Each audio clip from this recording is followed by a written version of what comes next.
So I'm going to go through, I think I'm going to use part of a song for the background, and then maybe an image from this photography magazine, and then I'm going to actually write the address on that.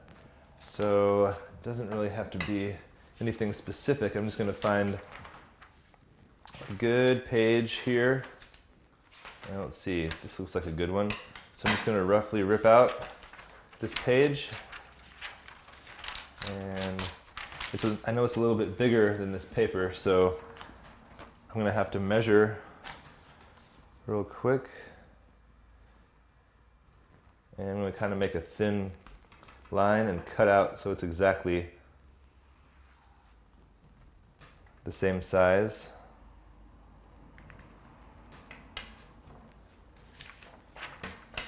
And next I'm going to pick out an image with a good amount of blank space so I can write my address.